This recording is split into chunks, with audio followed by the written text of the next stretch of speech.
પસંદ કરી છે 8-10. પછી ઇજ્જતકુમાર ત્રિવેદી, રમેશ ત્રિવેદી સાહેબ, એમ બધાની પસંદ કે 10 સર્જકોની પસંદ કરી.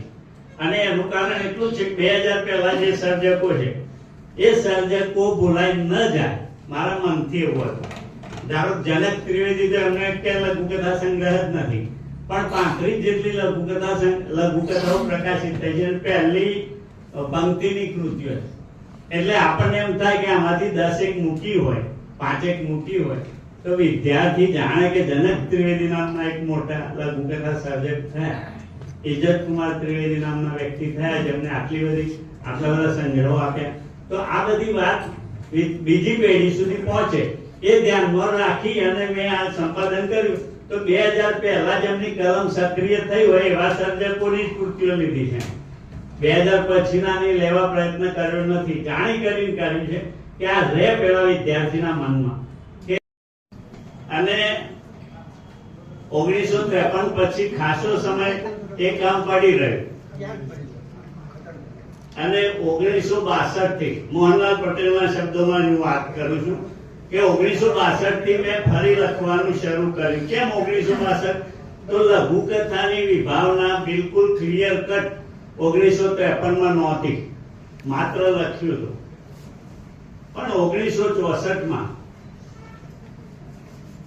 લઘુકથાની વિભાવના બિલકુલ ક્લિયર થઈ અને એ નિમિત્તે લઘુકથાના મુખ્ય અથવા વ્યાવર્તક લક્ષણો ધ્યાનમાં રાખીને એમને કૃતિઓ લખવા માંડી, વિચારી છે.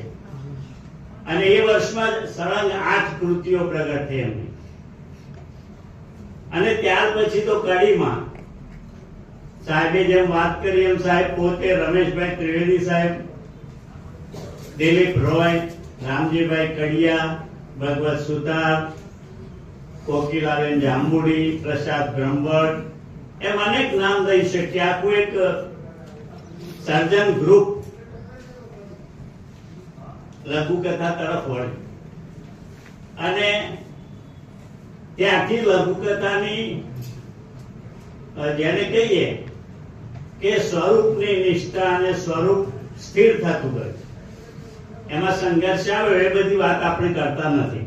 અને ત્યાર પછી ભાવનગર ઇજ્જતકુમાર ત્રિવેદી સાહેબ અને નરેન બારડ, આ બંને વ્યક્તિઓએ ખૂબ કામ કર્યું એમાં.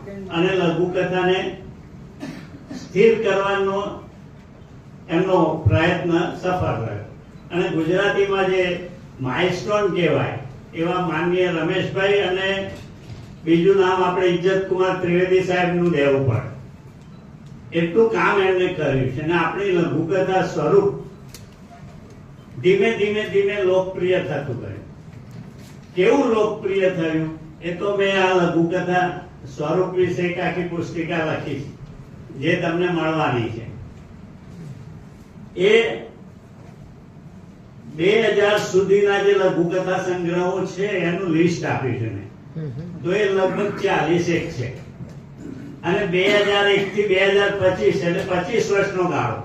અને પેલો ગાળો લગભગ 38 વર્ષનો. તો આ 25 વર્ષના ગાળામાં જે લિસ્ટ બનાવ્યું છે મેં 2025 સુધી લગભગ લિસ્ટ બનાવ્યું છે.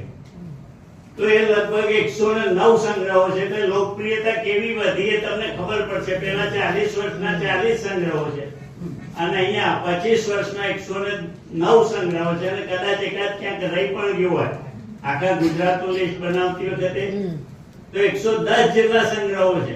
એટલે એના ઉપરથી તમે કલ્પના કરી શકો કે લઘુકથા ધીમે ધીમે લેખક પ્રિય અને લોકપ્રિય થતી ગઈ. અને એના કારણો પણ છે. કારણ કે હવે લાંબુ વાંચવાની નવરાશ નથી. કારણ કે અત્યારે કોઈ જાડું પુસ્તક આપે, ભેટ આપે તો એ નથી ગમતું.